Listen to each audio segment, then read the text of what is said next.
Happy Friday, Dog Nation. My name is Brandon Adams, and this is DawgNation Daily, the daily podcast for Georgia Bulldogs fans. We are presented today by Kroger, and we got a great show coming up for you here today. So much fun stuff to get to. Surprising moment yesterday from, there you go, there's a little Kroger for you. Surprising moment yesterday when it comes to Cover 4 Live. We'll begin the show with that. Very special guest who popped up to join us, Jeff Sintel, on this program to talk some Georgia recruiting. We'll look forward to doing that in a couple of minutes. Big weekend for Georgia athletics as well. I kind of want to go through all of that, and some very interesting praise from ESPN for a 5-star Georgia signee. You better believe we'll pay attention to that. There's a ton of news around the SEC, some of it quite interesting. So we got a whole bunch of stuff to cram into the next little bit. What do you say we get it started here on this Friday with your weekend on the way after that? DawgNation Daily, presented by Kroger, begins right now. Today's episode of DawgNation Daily is brought to you by Kroger, fresh for everyone. Presented by DawgNation.com. This is DawgNation Daily, the daily podcast for Georgia Bulldogs fans. Here's your host, Brandon Adams. Here around DawgNation, we do a lot of shows. And my hope is, as kind of the person that I guess kind of leads the way on the broadcast front of all of this, the shows actually feel like shows. That means they ought to be entertaining. We shouldn't take ourselves too seriously. There ought to be some element of surprise associated with all of this. And you certainly got that last night on Cover 4 Live when, out of nowhere, I didn't know this. I still don't quite know from the rest of our team who did know this and didn't. Maybe I'm the only one that was set up for this to be a surprise, but I was very pleasantly surprised when former Georgia coach Mark Richt joined us during the show. It was fascinating. Richt had gotten some attention earlier in the day. It was his birthday, but he was also seen on social media sporting the Georgia G, and a lot of folks were talking about, hey, look, interesting to see Richt back wearing the G again, and a lot of folks made mention of that. If you watch the full interview, and I hope that you will, when I post the podcast, DawgNation Daily, presented by Kroger, later on, I'll put a link to our Cover 4 Live broadcast from last night. But when you watch the broadcast, Rick did acknowledge, this is the first time I've been wearing a Georgia G in the last 5 years. He talked about feeling good to be able to do that. So maybe there was some symbolic value in Rick back in Georgia gear here on what he says was his 61st birthday. I think all of that is really pretty cool and really pretty fun. And for me, it kind of brings up something that, and I've said this for a while, that as a fan who kind of came of age as like a guy just out of college in the Richt era, back at a time in which I had just enough money to kind of travel around and go to games, but I was also just young enough. I didn't have a ton of responsibilities.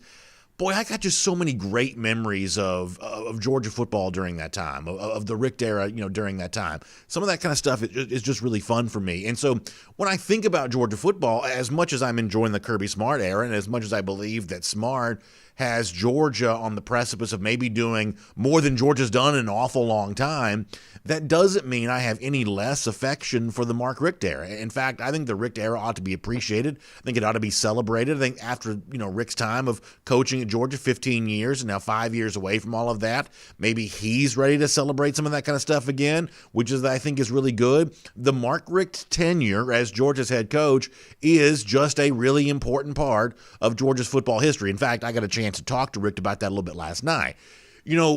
Right now, we're talking about Georgia and wanting to break through and winning a national championship. It's obviously been 40 years since Georgia's done that. A lot of folks wonder when it's going to be. We've talked a lot the last few days about what national media types are saying about that. But when Richt first took the Georgia job, the conversation was actually a little bit different. Obviously, Georgia fans wanted to win a national championship, but there was also discussion at that time when Richt became head coach in 2001 about the long drought of the last time Georgia had won an SEC championship. By the time Georgia got to Atlanta for the first time to play in the SEC title was 2002. By that point in time, it had been a long time, 20 years in fact, since Georgia had won its last SEC championship. So the same way that Kirby Smart's trying to break through what has been a little bit of a glass ceiling for Georgia here as of late, Richt dealt with his own version of that when he first took the Georgia job in 2001 and then the breakthrough season there in 2002. In fact, Richt was good enough to talk about some of that last night on Cover 4 Live. Let me let you hear that now here on DawgNation Daily, presented by Kroger. It was 20 years since the last SEC championship, so that was huge. It was like the first time, even though it happened many times before under Coach Dooley, but it felt like the first time. And, but the game that got us there was probably more exciting, the Auburn game. Yeah. When we hit Michael Johnson in that left corner of the end zone on a fourth down shot where David Green did a beautiful job of pumping the ball to the right and launching it left and giving Michael a chance. And, that game there was the one that got us in the game. And we did it in, really exciting fashion after playing such a horrible first half. And then John Stinchcomb giving everybody hell in the locker room. And then we rose to the occasion and won that thing in a very exciting way. So that was probably more exciting than the championship game. Winning it, the locker room in Auburn was a little more wild than the one in Atlanta. So I know there was a little bit of interference at the beginning of that clip. That's the joys of doing things via Zoom these days. But still great to hear Richt on his birthday reflecting back on the 2002 season. And as a Georgia fan, man, it makes me so happy to know that Richt, when he thinks about that, thinks about not just the win over Arkansas in the Georgia Dome, but also, as he said, to go to Jordan-Hare Stadium and get down big deficit that day against Auburn, to come roaring back, to have the fourth down touchdown throw by David Green right there to Michael Johnson. The fact that you can even hear that in Rick's voice, still has vivid memories of it all and still really happy about it. And I think it's an important chapter in Georgia's football history. And I think it's time to make sure that we are celebrating the coach who led that, the players who were part of that. It's nice to hear Rick talking about that last night. By the way, John Stinchcomb, of course, a regular contributor to what we do here on DawgNation Daily. So really fun to hear Rick mentioning him and the halftime speech that he gave. We've actually heard from Stinch on this before. Terrence Edwards has told us about that there as well, that he was a pivotal part of how all of that went down and the thrilling come from behind late game heroics win against Auburn back in 2002. And I asked Rick last night, obviously this is a relevant conversation for Georgia right now because Georgia's also in the hopes of seeking out the kind of leaders, the ones that Shane Beamer talked about when he referenced the 2017 season when he joined Mike Griffith this past Monday. Those guys that can do it for you. The coaches don't have to be the ones who are giving the impassioned speech. Sometimes players are capable of doing that as well. I asked Rick what it felt like to see Stinchcomb do that back in 2002, and Rick said, listen, it was a nice thing to be able to see as a coach, and he knew exactly what his next move should be after hearing Stinchcomb say what he said. This is Rick again. It was one of those times where I knew if I said anything after what Stinchcomb said, I'd have ruined it. So I just said, he said it all, man, let's go. And sometimes that's the best thing a coach could do is say, let's go, and not screw up the moment. How can you not like Mark Richt? Really great stuff there. You should listen and watch the full interview. I know it's going to pop up on the DawgNation video channels in various ways. Very funny story about Rick's, favorite birthday meal, which to me sounds a little gross, but Rick seems to enjoy that. We had some fun about the thrown shoe for LSU against Florida. Rick's kind of talked about that a little bit. There's a lot of stuff in this interview that's worth your time. Now, let me say this. One more thing about Rick before we move on here. Fair and balanced. Listen, I know I'm a blowhard that speaks into this microphone for a living, and I spew hot takes like, a waterfall from time to time, but I am not a propagandist. I'm not someone who only brings his own opinion to the forefront. I'm not someone who ignores other, opinions to the contrary. We try to the extent that's possible, be fair and balanced. We're not an objective show. We're a pro-Georgia show. We don't deny that. But in terms of, my own personal point of view, I'm more than happy to give voice to people who feel a little bit different than me. An example of that right now. As someone who kind of considers himself the chief Gator hater who believes that Georgia's rivalry with Florida is the program's most important, I'm also a big fan of the cocktail party, right? I like playing the games in Jacksonville. I'm a big fan of that history tradition, but also just the fun of doing all of that. And I've advocated for that game to remain in Jacksonville. A lot of Georgia fans feel the same way. It is fair to point out, though, that former Georgia coach Mark Richt does not feel that way. So as a way of being fair and balanced, kind of thing you don't get on cable news, but you do get here on DawgNation Daily presented by Kroger, let you hear Richt making his case for why he doesn't think Georgia, Florida, and Jacksonville is necessarily a good idea. Richt's, of course, got a lot of credibility, and he's certainly pretty articulate when he makes his case. Here is Richt on that topic. It's not neutral site where it is now, obviously. It's in the state of Florida. It's in Jacksonville, so it's not neutral. In my opinion. But if you want to have it in a neutral site, have it in Atlanta. That's neutral too. So, in my opinion, if you're going to say, let's do a neutral site or let's keep the tradition of Jacksonville, let's at least alternate with Atlanta in the Mercedes Dome, and see how neutral that feels to the Gator fans. I mean, even as someone who doesn't necessarily agree with the point, you can't help but admire the way in which Richt makes his case for that there. It's a great interview. It was from Cover 4 Live last night. Total surprise for me. I did not know Coach Richt was coming on the show.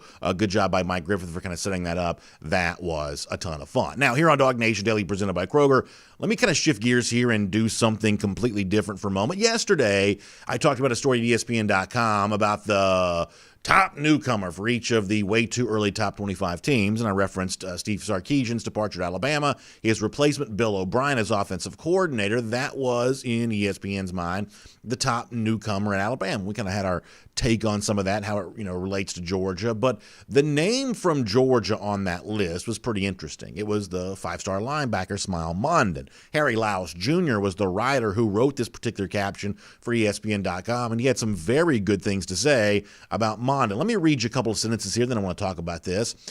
So here's what Lyle says. Linebackers Azeez Ojulari, Monty Rice, and Jermaine Johnson are all gone, opening up room for newcomers. Well, Georgia added the number one ranked prospect in the state this offseason. That's according to the ESPN rankings. In ESPN 300 linebacker SMAEL MONDON. He's the 11th ranked player overall in the 2021 class. Once again, these are ESPN rankings. And should have plenty of opportunities. Listen to this. This is Harry Laus Jr. at ESPN. SMAEL MONDON should have plenty of opportunities to establish himself as Georgia's next great linebacker. That is Harry Laus Jr. Over the last few days, this is one of those things that's been out there for a while. We just haven't had a chance to kind of get to yet. Over the last few days, I think it's been really interesting for me to watch the way that Georgia fans have reacted and responded to this. There's almost like a little bit of a surprise of, wow, of all the newcomers that Georgia could have, the ESPN could have mentioned for Georgia, a little bit of a surprise that it was MONDON, given the fact that I think ESPN seems to kind of misunderstand the linebacker depth in place at Georgia, that there are still guys like Adam Anderson, Nolan Smith as outside linebackers, still guys like Nakobe Dean and others as at the inside linebacker spot, that earning playing time as a freshman, even for a touted recruit like MONDON, is going to be a difficult thing to do, and a lot of Georgia fans have kind of expressed that on social media and in our comment section and places such as that. However, I do have a slightly different take on this. I think the fact that MONDON has gotten as little attention from Georgia fans as he's gotten over the last few weeks, last couple of months, speaks to the growth of the Georgia program overall. There would have been a time a few years ago on shows like this one, we'd be talking breathlessly about MONDON all the time, because that's what we used to do when Georgia signed a five-star linebacker. It was a very big deal. And I would suggest that in MONDON's case, it is still a very big deal. It just seems like less of a big deal because of the fact that Georgia has signed so many elite players at so many positions in recent years. So there's almost a kind of a take from Georgia fans that maybe ESPN kind of got it wrong, that they are overhyping MONDON by mentioning him in those terms. Now, I don't expect, MONDON to necessarily step on the field and, to use the quote from ESPN, be the next great linebacker at Georgia right away.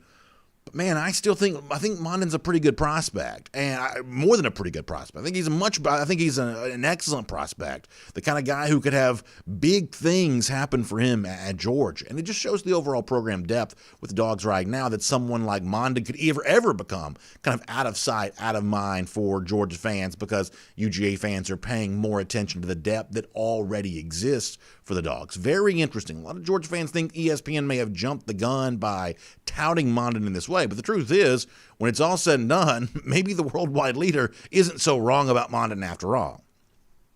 My name is Brandon Adams, and this is DawgNation Daily, the daily podcast for Georgia Bulldogs fans. We're presented by Kroger, and we're glad to have you with us today. No matter how you get to us, on video, Facebook, YouTube, Twitter, we're on the radio at noon on Athens Sports Radio 960 The Ref, podcast, however you want to find them. Of course, I should have mentioned the video stuff on Twitch now. That's a ton of fun. Appreciate all of the folks watching us on Twitch. We're just having a really good time doing this on as many platforms as we can find. We got new ones coming in the days ahead. We're just trying to blaze as many trails and make this show fun and entertaining and kind of a place we can all get together and talk some Georgia football. So we appreciate you being here for it, and we appreciate our friends at Kroger for making it all possible. Don't forget Kroger as you head towards the weekend, and of course, kind of getting bundled up. It's been cold. Those winter meals. I'm talking about pork back ribs, New York strip steaks, all those things that kind of make you feel good at home. Kind of nice comfort food on days when it's cold outside. Kroger's got great savings and all that, and they can help you with your meal planning prep there as well. They're taking really good care of you.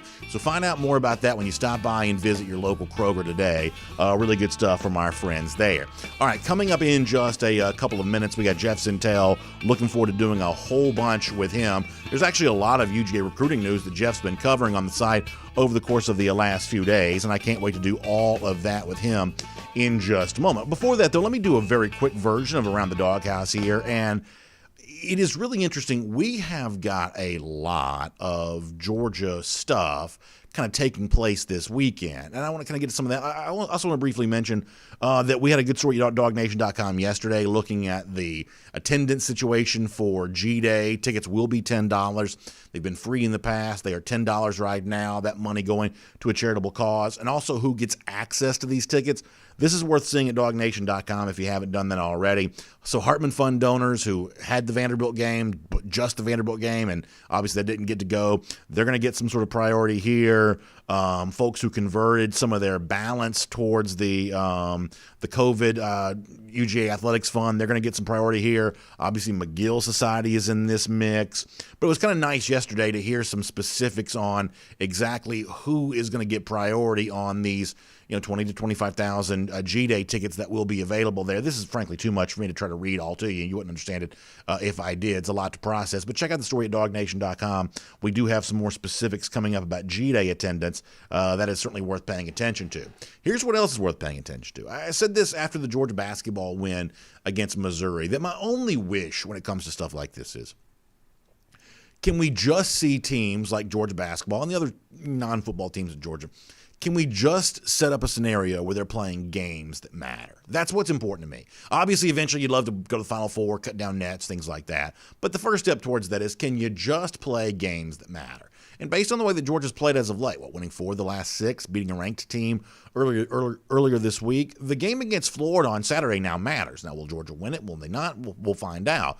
But at the very least, this upcoming Saturday afternoon, a game against Florida matters, because if you win that, all of a sudden, there's a little bit different conversation happening around the Dogs as we head to the end of February going towards March. So big Georgia basketball game on Saturday for the Dogs, trying to keep momentum alive after beating Missouri earlier this week. That's a lot of fun. And the Diamond Dogs returning to the Diamond this upcoming weekend. That's what they're called, the Diamond Dogs. The Purple Aces of Evansville, 3-game set there for the Dogs there against Evansville. A chance to see Scott Strickland's team.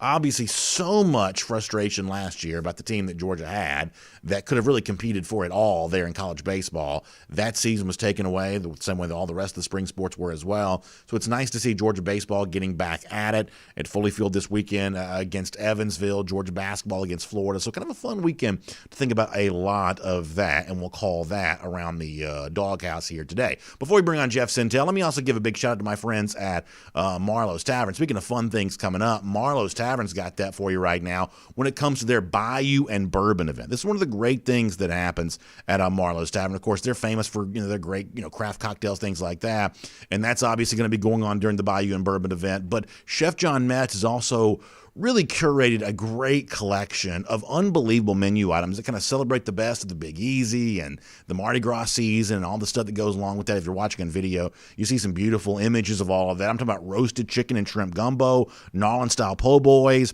deconstructed jambalaya, and of course for dessert, who wouldn't love the honey bourbon bread pudding? This is going to be a great event. A little bit of bourbon, everybody loves that. Great, New Orleans theme, Louisiana themed, food items from Chef John Metz. A ton of fun. By the way, I love the Marlowe's Tavern logo there. Kind of certainly done up in Louisiana style. That's a lot of fun to be able to see. So please make sure you check out marlowestavern.com to find out more about the Bayou and Bourbon event, what's going on right there at the tavern in your particular neighborhood. And I hope you'll check out Marlowe's Tavern and certainly enjoy yourself some of that here as we head towards the next couple of weeks. Really fun stuff at Marlowe's Tavern with Bayou and Bourbon. It's been a busy couple of days around news when it comes to the SEC. Controversy at Tennessee. New coach at Auburn, Brian Harsin, trying to stir the pot with Alabama. We will cover all of that before we're done. But for now, on the latest on Georgia recruiting, let's get ready to talk to Dog Nation's recruiting insider Jeff Sentell here on DawgNation Daily, presented by Kroger. From Athens and across the SEC or wherever the recruiting trail may lead, here's a DawgNation.com insider. So a lot to do with Jeff Sentell here today. A lot of this is going to be related to a great crop of defensive linemen that Jeff recently had a chance to speak to. Some really interesting stuff coming up from those guys at DawgNation. But, Jeff, before we get to that here on DawgNation Daily, presented by Kroger, I do want to touch on something else you had a chance to cover recently. I was out of town when this went down, but I followed it, via you on social media, everything that went down with that. Dylan Fairchild, one of the very impressive offensive line signings for Georgia for the class of 2021, wanted to stick around high school for his second semester, wanted a chance to go out there and win that state wrestling heavyweight, state title. And, boy, he went out there and got that done. Impressive fashion. I am not a wrestling expert, at least this kind of wrestling I'm not an expert on, but certainly what I saw from you certainly made the athleticism of Fairchild really leap off the page. You covered this event live. What did you make of Fairchild as a wrestler, and what do you take about that for him as a football player as well? Good morning, Brandon. Right. Well, first off, everybody, what's our deal here at DawgNation? We don't just say, oh, he's a good offensive lineman that's going to play for Georgia. We try to identify the human, identify the person.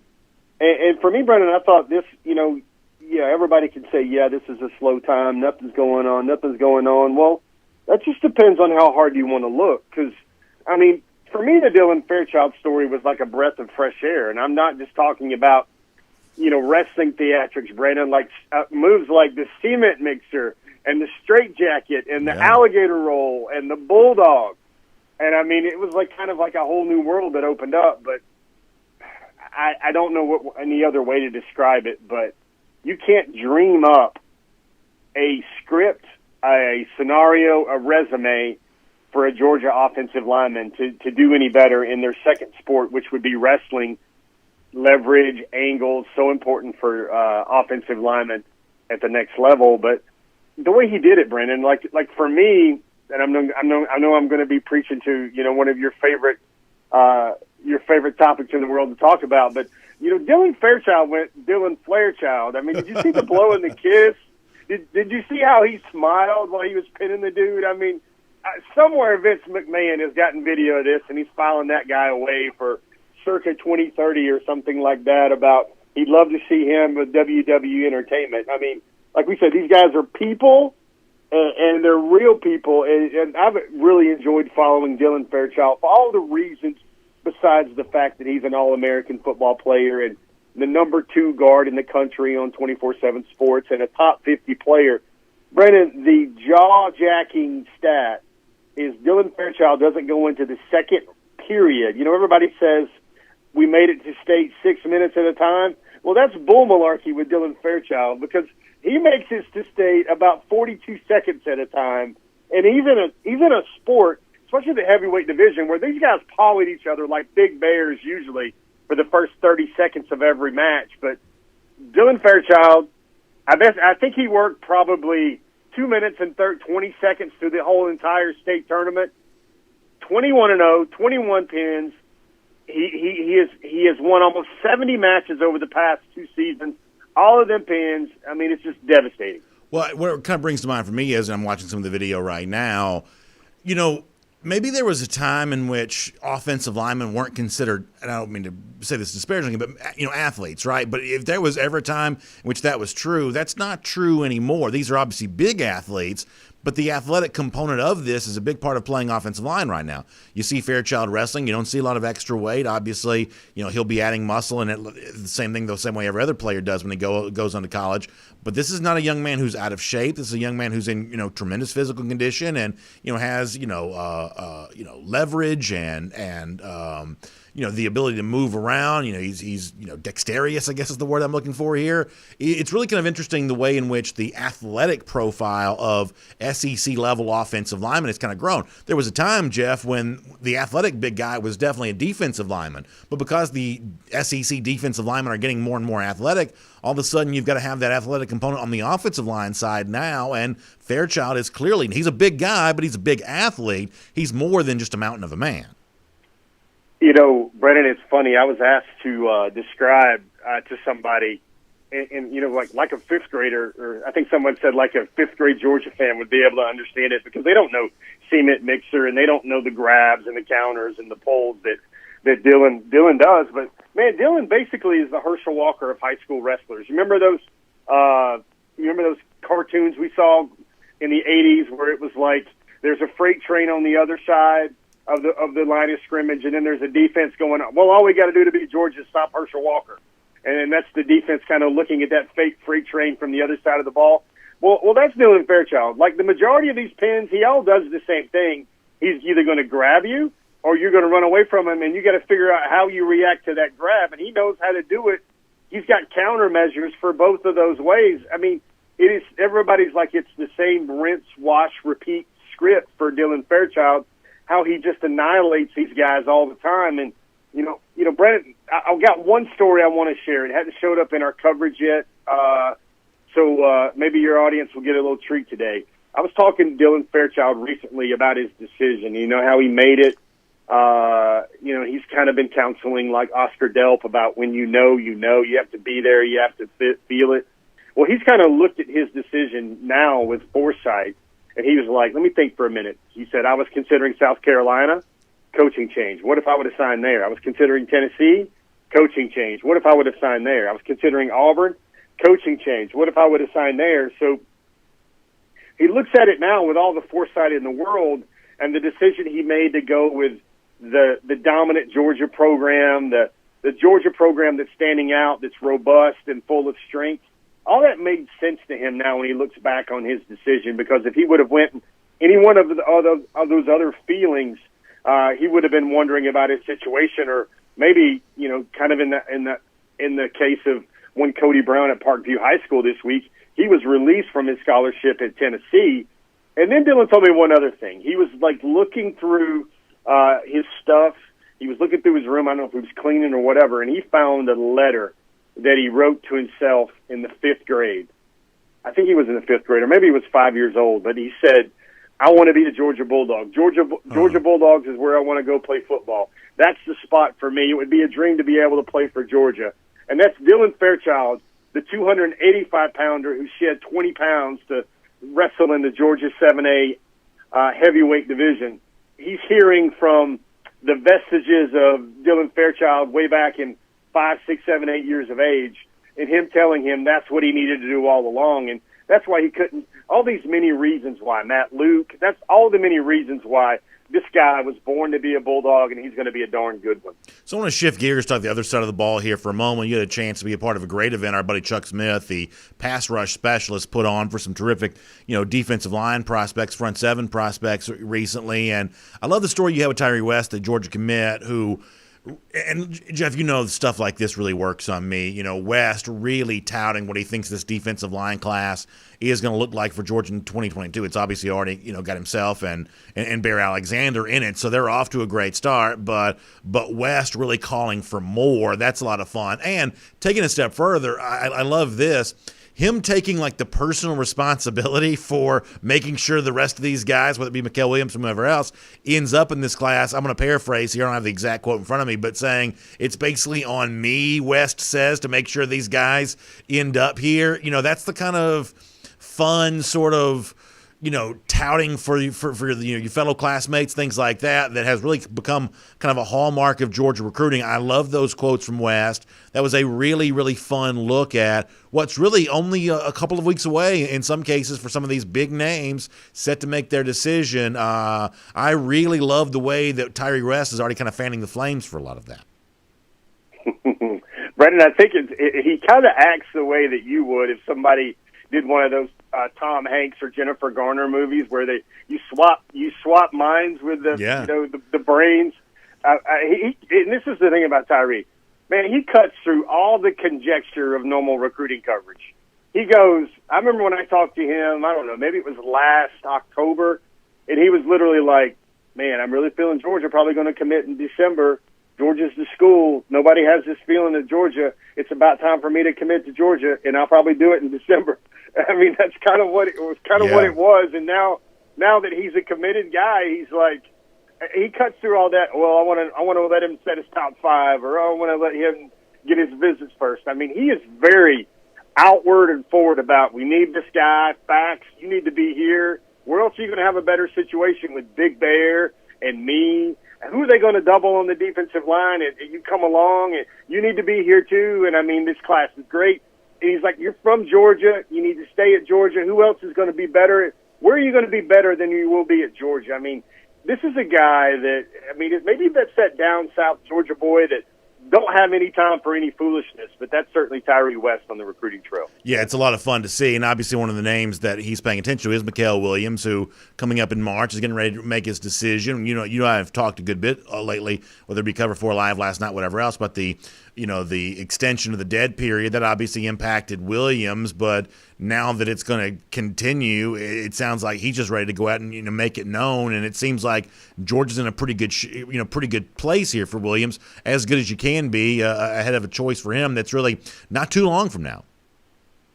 Yeah, he's kind of got a group of schools. I think Florida and Georgia Tech are maybe the outliers, the wild cards, and then maybe his core group is LSU, Kentucky, Georgia. I mean, those are basically the schools that he's looking at.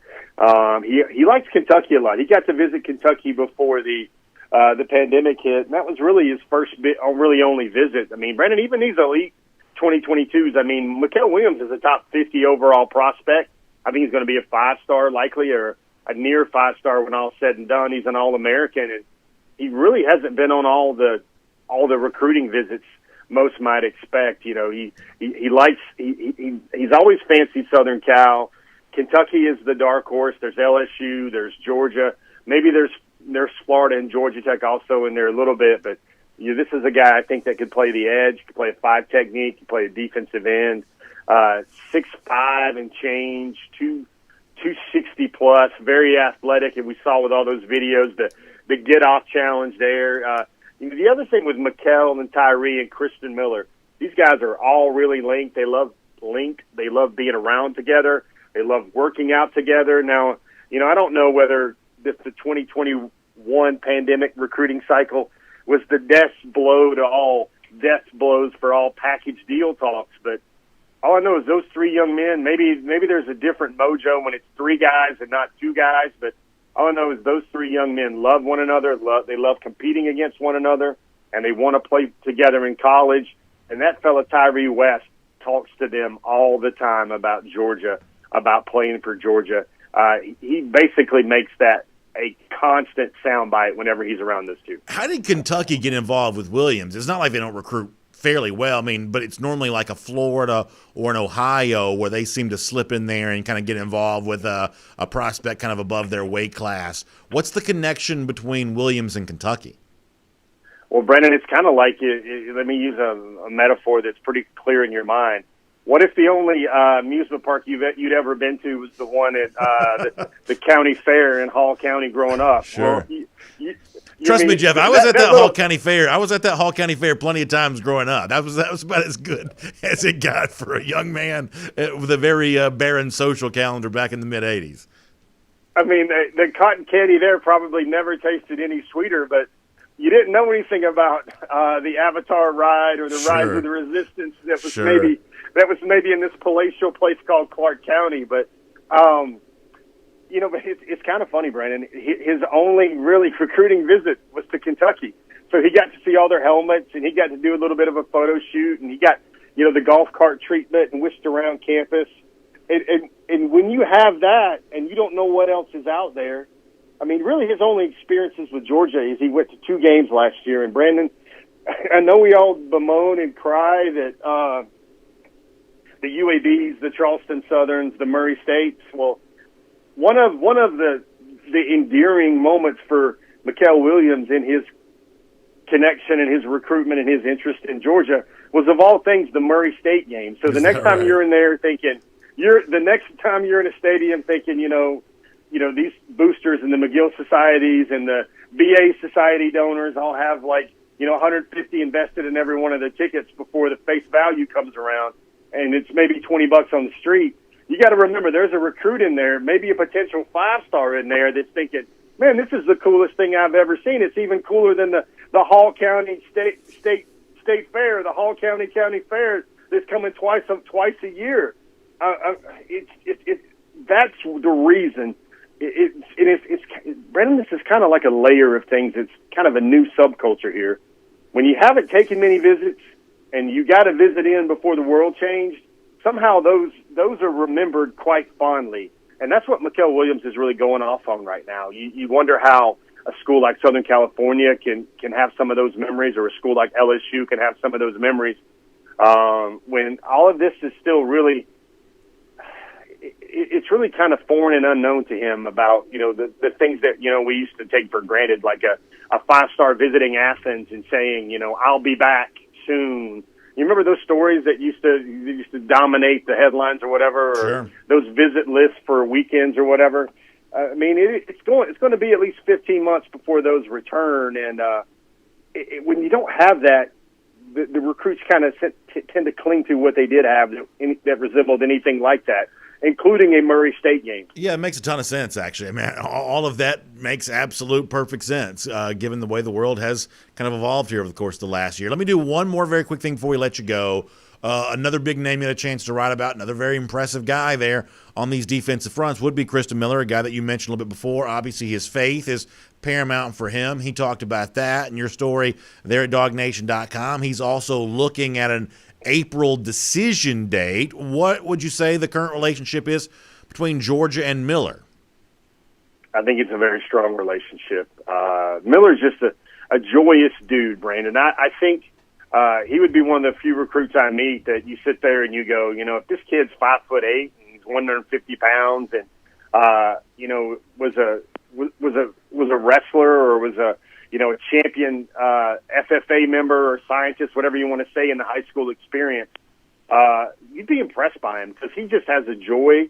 He has a light about him that radiates, but he's also 6'5.5" and about 275 pounds. He won the Get-Off Challenge and Chuck Smith's Get-Off Challenge. He beat guys like Tyree West, a field that includes Tyree West.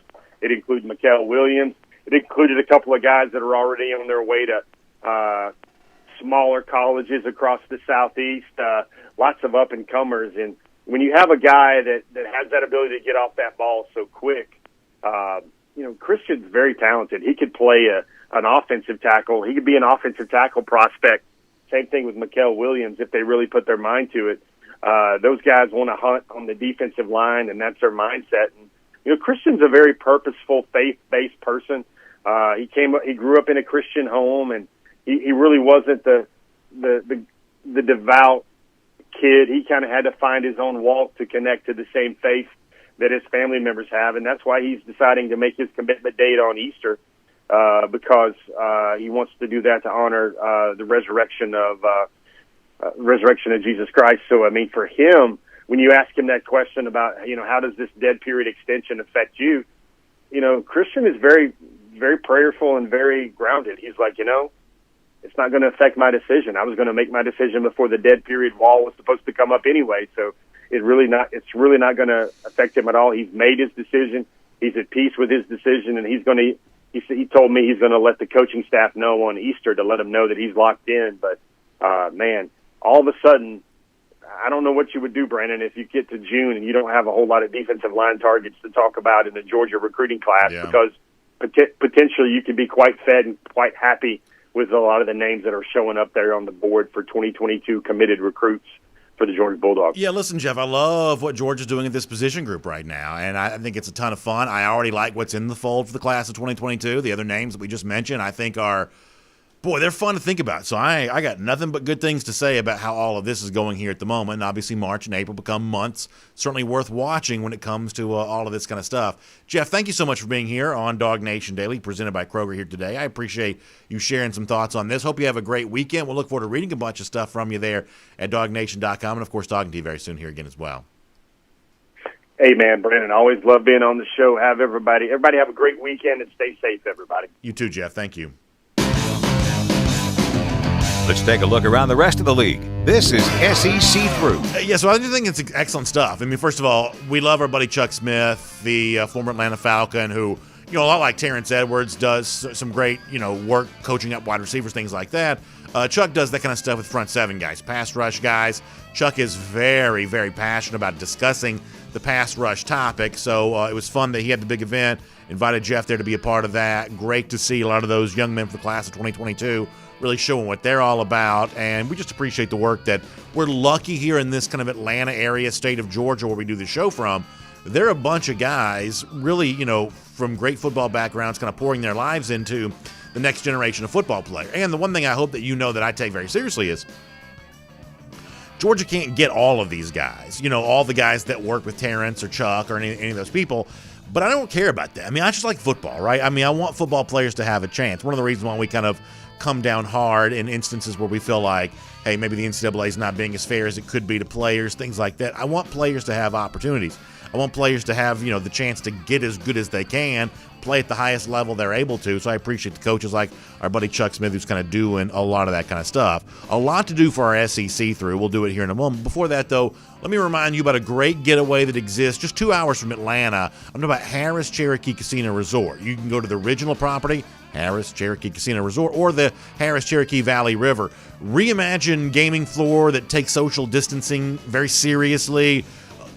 Gourmet dining, world-class luxurious spa, the shopping experience that really makes you feel like you're at a tremendous, getaway. Just a really fun thing. I love Harris Cherokee Casino Resort. I'm excited about the book opening up, the sports book that's on its way there. That's actually due to arrive here any day now. So really fun stuff going on at Harris Cherokee Casino Resort. The best way to find out about all the great things that are happening there and to take advantage of the really great incentives that they want to give to you, become a Caesars Rewards member. Go to Caesars.com/Harris-Cherokee for more on that.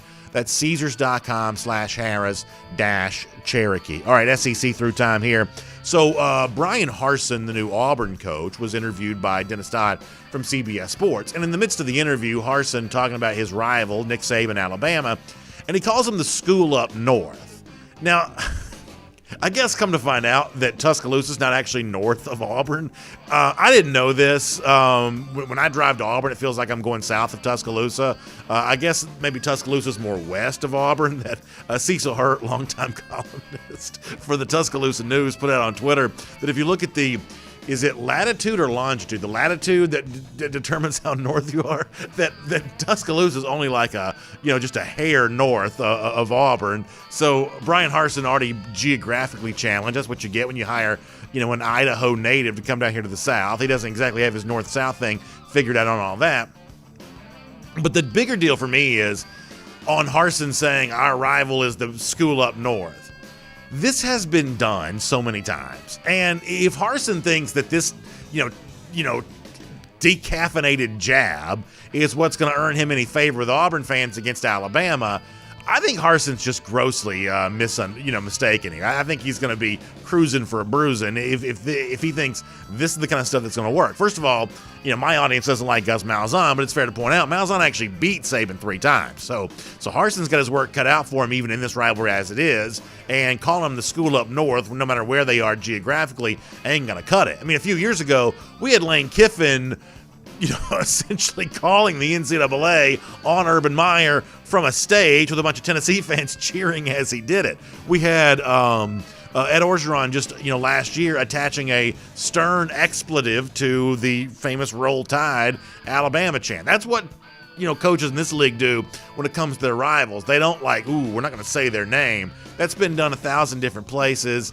That is not going to cut it for Brian Harsin. That may have worked for Boise State's big rival. What is it? Idaho, the Vandals, somebody like that. But just calling Alabama the school up north, as Harsin did in the Dennis Dodd interview, that is not going to get it done down here.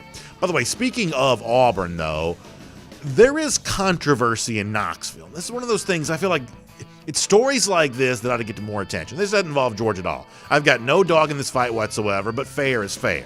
So we told you yesterday that Cody Brown, former Parkview running back, Tennessee signee, wanted out of his Tennessee letter of intent and has been granted that. He's now in the transfer portal looking to move on. But what has also been going on simultaneous to this is, remember Dylan Brooks? We've talked about Brooks before. Brooks was a big-time gain out of the state of Alabama for Tennessee's 2021 class. But when Jeremy Pruitt got fired, Dylan Brooks also wanted out of his letter of intent. But Tennessee to this point in time has not done that. Now, the latest reporting AL.com has written about this in the last 24 hours. 24/7 Sports has written about this in the last 24 hours. It sounds like eventually Tennessee is going to let him out of his letter of intent, but this thing has been dragging on for weeks and weeks and weeks. Brooks' high school coach told the big media entity in Alabama, AL.com, that he was completely unaware of what's going on, that really over the last few weeks there had been no contact between Brooks and Tennessee whatsoever. Now, there's some Tennessee folks who say that Brooks has refused to take Tennessee's phone calls. There's, obviously the Brooks side of this is maybe a little bit different. But the point is, it certainly seems like that Brooks wants out of his letter of intent, and there is some belief here that he'd like to go to Auburn, and Tennessee, holding the cards here because they do have the signed LOI in hand, is maybe trying to negotiate a situation where, you will let you out of the letter of intent, but you've got to agree not to go to an SEC school, which to me, in Brooks's case, just seems completely unfair given the fact that all the stuff involving McDonald's bags and cash, Jeremy Pruitt getting fired, everything like that, all of this happened after Brooks signed at Tennessee. And obviously for Josh Heupel, who's already been criticized for pulling scholarships, things like that, I would say this is another blight on his early days as Tennessee coach. But beyond that, let me make just one point very, very, very quickly. If you really look at, and I'm no lawyer, but if you really look at the letter of intent that these players sign, that's a pretty tough contract for the player. You are really agreeing to surrender a lot of rights. And, for the most part, I'm in favor of stability for college football. I don't think you can have like Wild West transfers. We talked about that a lot over the last couple of days. But these programs have got to be really careful about abusing these letters of intent, because if you incentivize players not to sign them, because obviously you don't have to sign one to play at a school. Roquan Smith, as for instance, I don't think he ever signed a letter of intent. You don't have to sign a letter of intent to play college football. It's just good for the programs when the players do. But if programs like Tennessee, in this case led by new coach Josh Heupel, if they abuse the letter of intent to essentially, manipulate Dylan Brooks here, other recruits are going to notice this. That's going to eventually become a problem for everybody. This is not a good look for Tennessee. I think the cavalier way in which Josh Heupel, the new coach, is behaving has the potential negative impact on other programs as well. Letters of intent work well as long as programs don't abuse it. The case of Dylan Brooks here, pretty good pass rusher, signee for Tennessee. It certainly seems like the Vols may be abusing that a little bit. A couple other quick stories here. Looks like Florida is going to be out a key defender for spring practice, Jeremiah Moon, defensive lineman, linebacker type guy. Missed a lot of time in 2020, but has had some sacks in his Florida career. Seems like he's set to miss spring practice there. So a little bit of an injury setback for the Gators. Alabama, Nick Saban kind of talking up Jay Valai, who you may remember at one point in time was briefly, at least rumor mill, had connected him to the defensive backs opening at Georgia. He had gone to the Philadelphia Eagles, but he's now coming back to Alabama's defensive backs coach, going to work with the cornerbacks in particular there. Nick Saban's kind of touted him.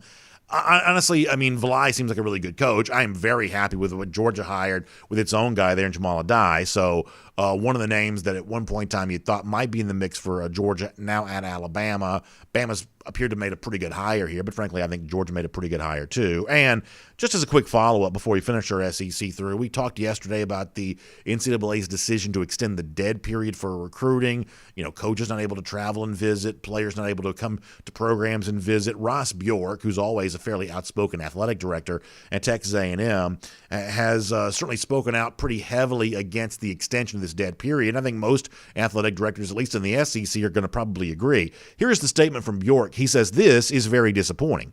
We've made many advancements in protocols like rapid testing and social distancing measures to safely host families and prospects on our respective campuses. If we don't have a clear plan for June 1, that's the next time that they can kind of reconsider this after it was extended through the month of May, he says, we are doing many young people a disservice. It's time," Ross Bjork says, and I think that's absolutely right. Of all the things that programs have been asked to do over the course of the last year, safely hosting recruits is far easier than many of the other challenges that these athletic departments are taking on, right now in this moment. Hosting a basketball season is much more difficult from a logistics standpoint, I would almost have to assume, and yet this dead period continues to be extended over and over again. 8 times I think it's now been extended. So in my mind, good for Ross Bjork, the A&M AD, stepping up and criticizing what I think is a policy absolutely worthy of criticism, and we'll make that your SEC through. So yesterday when we did our Gator Hater roll call and our golden shoe winner, we honored Mad Dog 19. And I said during the giveaway there, we can bring the music down just a little bit if you don't mind. I said during the giveaway that Mad Dog's quickly kind of becoming the Ric Flair of the Golden Shoe, many-time winner. Well, Mad Dog had a great response to that on Twitter. He gives you the Ric Flair with the golden shoes in his hand. He says, like it or don't like it, better learn to love it. I absolutely love that from my buddy Mad Dog there. The old school Saturday night 6:05 on WTBS with Ric Flair, really good stuff. I also want to give out another golden shoe winner today there as well. C. Benson Green putting this out on Twitter, Ben Green. Really good looking movie poster here, 99 returns. You got Jordan Davis ripping an alligator apart. Obviously Davis didn't get to play against Florida this past season. Ben Green calls this the sequel. He's even got Eddie on Jordan Davis' shoulder there. That's well done by Ben. We'll make you the golden shoe winner. By the way, Gator Hater Countdown going to Jacksonville 253 days from right now, getting some revenge on those lousy, stinking Gators. Y'all have a great weekend, everybody. Really fun stuff there. Really good job by our buddy Mad Dog and everybody else. So really, really enjoyed that all the way around. Time now for our R.S. Andrews cool down. So let me say, and on video, good to have all of you with us. Appreciate R.S. Andrews making this possible as well. You know, they can do air conditioning, heating, plumbing, electric, all those systems in your house. Some of the stuff that's behind the walls that you can't really see. Listen, who knows how that stuff works? I certainly don't know how it works, but R.S. Andrews, Dari, and the whole team over there, they really dedicated their life to really making sure they understand all of this. They want to put that knowledge to work for you. So get some peace of mind, whether it's getting your heating system tuned back up to factory fresh specs or really whatever else. Not too soon to start thinking about air conditioning as we head towards the warm weather time of the year. Spring's going to be here before you know it, so get that peace of mind. rsandrews.com for all of that. Okay, let me go to, I think I did YouTube first yesterday, so let me go Facebook first. We'll take a few of your comments, and then we'll kind of bounce out of here on a weekend. Hope all of you have big plans. I got some baseball practice for my son. It's really about it. Don't have a ton else going on other than that, but looking forward to just kind of kicking back and relaxing a little bit. Hopefully many of you get a chance to do the same thing. Let me go over to the comments here. Let's see if we can pull a few of these up and take a few before we bounce out of here on a Friday.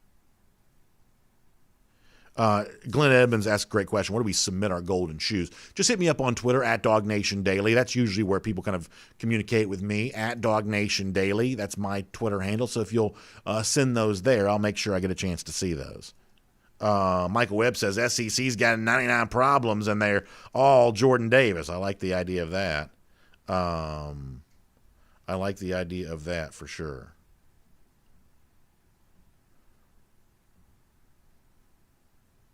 Michael O'Neill says, have you heard of any transfers coming to Georgia? Obviously, the rumor mill talks about defensive backs, things like that. Dreshun Miller, for instance, the transfer that's leaving West Virginia, but we don't have anything official on that beyond just it seems like that'd be a good fit for Georgia. We don't really have anything beyond that right now. Joey Waddell says, is the NCAA going to punish is the NCAA going to punish Tennessee for the McDonald's money? First of all, as much as I enjoy the McDonald's story, I'm still pretty sure that's not a true story. As much as we probably wish that it was and have been entertained by the idea of it's probably not true, but there seems to be, Tennessee's by own admission, some NCAA issues there. Will the NCAA kind of drop the hammer on them? I think that Tennessee, after trying to use the NCAA stuff as a way to get rid of Jeremy Pruitt, will now pivot hard back in the other direction of trying to downplay the significance of it, showing the ways in which they've tried to regain institutional control.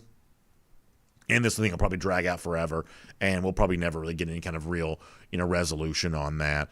But, the NCAA likes for other people to do its work for them. That's when they get involved, when it's, the investigation, the research has essentially been, kind of delivered to them on a silver platter. That's when they're usually the happiest. So this is certainly an example of that, but my guess is that Tennessee tries to pivot away from all of this. Joy Robinson says, how much cash you got in the small fry? So this is a little bit like the golden shoe thing in that when I told my wife, I said, we got to create this. First of all, I had not been to the Golden Arches in a long time, and I can tell you the fries that came in this bag were really pretty good. Free plug there. They were actually pretty good. I had not eaten those in forever. And so this was like, I told her I needed some fake money. And she's like, well, can you just use Monopoly money? I said, no, it doesn't look real enough. I need something that looks more real than that. So we're searching everywhere for like fake money, and we finally found some. And so you never know from one day to the next what kind of like, I've essentially turned my wife into like the props department. You know, it's like every single day we may need something new. So yeah, there's kind of an example of that.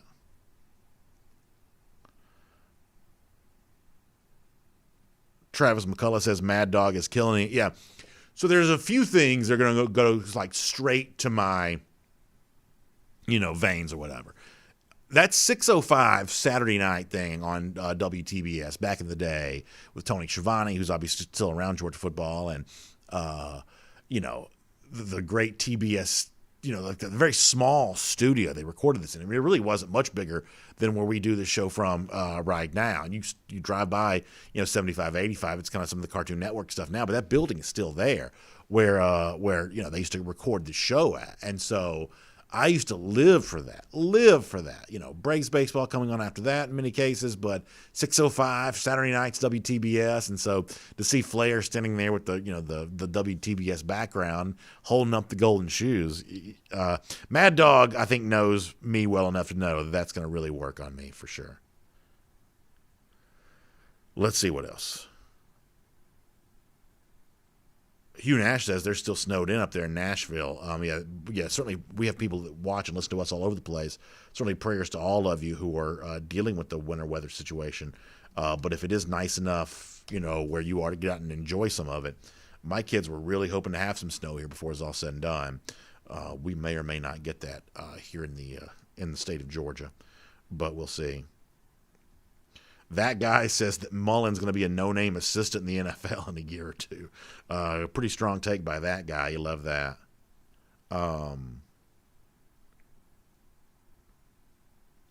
Green Soldier says Saban is ruthless and same with Smart. Not once have I ever heard them bash a player like Mullen did. Who did Mullen bash? Remind me of that. Foster Moss says, is it true that Tennessee's players signed their letters of intent on a McDonald's application? That's pretty funny as well. Frank Patterson says, how about a home and home, but every 3 years playing in Jacksonville? Helps recruiting traditionalists or appease, and it makes the Jacksonville game a little bit more rare. Could it spark importance once again? He says Mike Griffith would still complain, though. Yeah, unless Mike's going to find a way to complain. That's one of his hot button issues. I'm sort of the belief that once you don't play it in Jacksonville every single year, that just kind of fizzles away and it never, takes place again. I think the yearly return is kind of what keeps that kind of going. And listen, I am also certainly aware of the fact that in my lifetime, and maybe sooner rather than later, we could see Cocktail Party come to an end. There is, I think, kind of a growing sentiment for that. We talked about this a little bit last night on Cover 4 Live, that you have a parallel issue to this. For instance, this year, Georgia does not have a strong home schedule. And there are a lot of people who say, hey, I need better home games, right? You got a lot of people, that's all they do. They don't travel to away games. They don't travel to Jacksonville. Their experience as a Georgia fan is purchasing those season tickets to watch those home games. And they want to see good teams there. And obviously this year, the Florida game would be an away game anyway.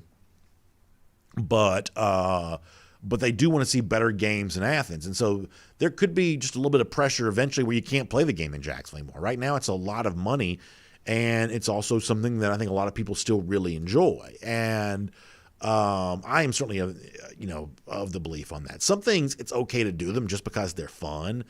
Georgia, Florida, and Jacksonville is a ton of fun. Stay in St. Simon, something like that. Even in a socially distanced year like this past year, there was still some safe fun going on. People were still trying to enjoy it the best they possibly could. And, for the people who do enjoy that, I don't want to take that from them. I don't want to.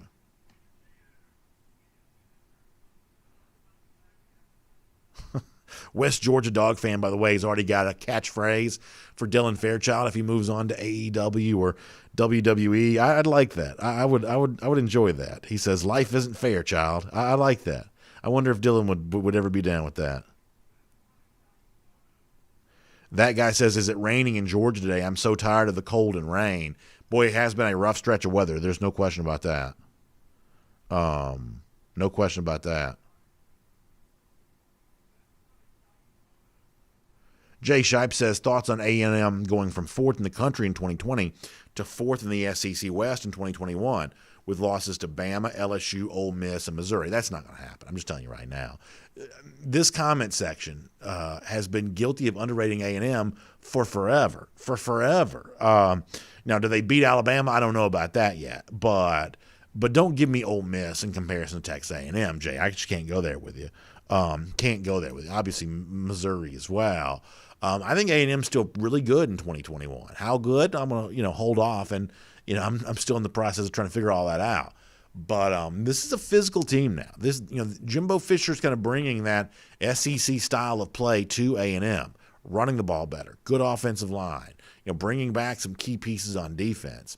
A&M's no pushover. People seem to love Lane and Ole Miss and some of that kind of stuff, but I think what A&M is building with Fisher right now has a tendency to last.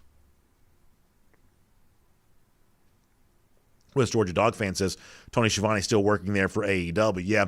So when it was kind of weird, like I don't follow wrestling as closely as I used to, but I still try to follow as closely as I can. So I'm obviously pretty familiar with AEW, although I'm not watching every single week. I just don't have time to with my kids running around all the time. But when the Georgia-Florida game was done, AEW, which is like the competitor to WWE, they were actually hosting a pay-per-view. They do it right there at that Daily Place, which is right next to the stadium. So you walked out of the stadium for Georgia, Florida, and there was an AEW pay-per-view taking place right next to that. Some of the guys that I know that kind of around Georgia were going over there to watch the pay-per-view. I did not get a chance to do that, but yeah, Tony is involved with that. All right, we're gonna get ready to go here in a minute. That guy says if Ole Miss had any kind of defense, they might be hard to handle, and they might be. I mean, Kiffin's a good play caller. I'll certainly give him credit for that for sure.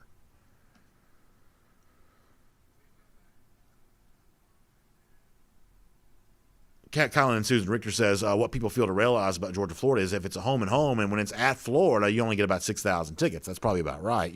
8, maybe as many as 8. I mean, if you want to beat Florida regularly, and I'll give Connor Riley credit, who's the first person I heard bring this up. If you want to beat Florida regularly, moving to a scenario where you have to start playing half the games in Gainesville certainly does not make that easier to do, nor does it make it easier for them to do moving the games to Athens either. I love Richt. I have great respect for Coach Mark Richt, but I don't believe his assertion that it's a away game for Georgia. I don't believe that. But I obviously respect, Richt's opinion on that and respect Richt himself. Jamie Huff says, will Georgia ever get a wrestling program? This is one of those things, and gosh knows I don't want, bring the politics into this, but, obviously it's very hard for Division I athletic departments to have wrestling programs. That's one of the things that I don't know that Georgia ever had one, but like Georgia State used to have one, and trying to create the same number of like women and male athletes has probably hit wrestling programs more than any other. Obviously, a lot of the Big Ten schools, Iowa State, places like that still have the wrestling programs, but a lot of other places when the Title IX stuff really kind of got going, it was the wrestling programs that suffered from that almost more than anything else because there, wasn't really kind of an equivalent on the other side of that. So that's one of the reasons why you see so few major wrestling programs is that was one of the sporting, programs that was discontinued at a lot of places, related to Title IX, although I don't know that Georgia ever had one.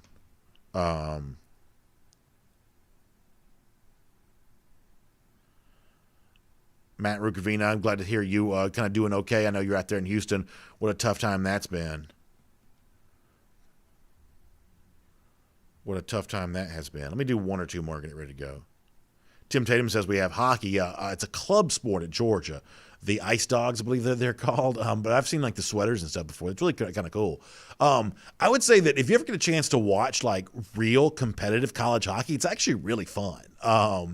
Sometimes it comes on TV. The Frozen Four is a really pretty big deal. I'm not a huge hockey fan. I don't even like ice in my bourbon. I certainly don't want it mixed with my sports. I'm not the world's biggest hockey guy, but I've watched some Frozen 4 stuff before.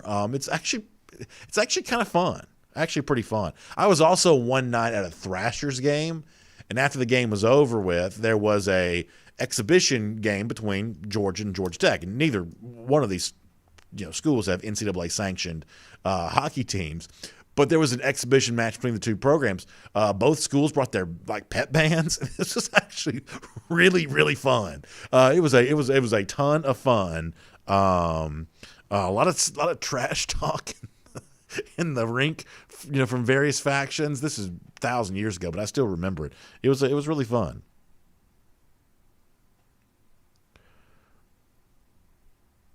Let's see what else. Tim Tatum says those northern schools dominate. Yeah. I guess the farthest south team that I can think of that has competitive hockey is Notre Dame. I wonder if there's anybody south of South Bend, Indiana that has good hockey. Who? Is that south of South Bend? Okay, so Connor says Ohio State has hockey there as well. See, I told you my geography's not great. I couldn't have told you that Columbus was south of South Bend, Indiana. But yeah, a lot of it is the schools up north. There's even I always love the schools that you've never heard of but are really good. Like Dallas Baptist is good at college baseball. Like St. Cloud State is good at college hockey. There's also some kind of versions of that, in those various sports there as well. John Cooksey says it's fun to go to the UGA hockey games. Yeah, the only one I've ever been at was at the old Phillips Arena, which is now State Farm Arena. Oh, Jimmy Durham says he's actually escaping Dallas right now to go to the baseball games here this weekend.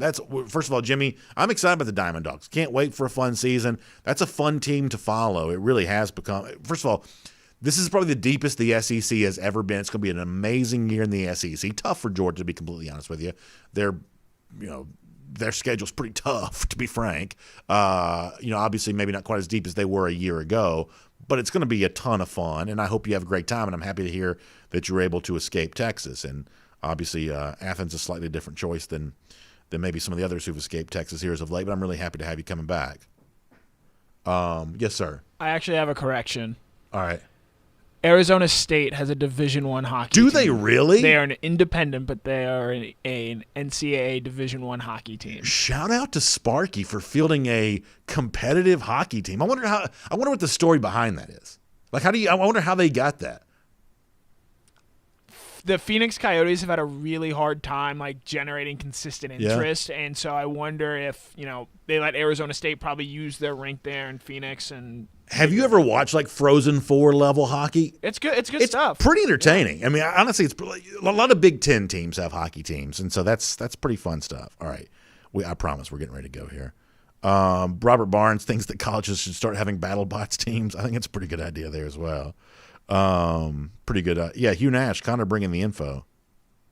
Doug Rayburn says the Diamond Dogs have to count on some freshman pitchers. They are indeed. But it sounds like they're top two. I know they've got one guy that's dealing with a little bit of a health setback right now, but it sounds like their top two guys are draft pick level stuff. So from that standpoint, maybe not quite what Wilcox and Hancock were a year ago, but still pretty good there on the front end of the rotation. Green Soldier says, I wonder how many violations the Ohio State hockey team has. That's pretty interesting. All right, we're going to get ready to go.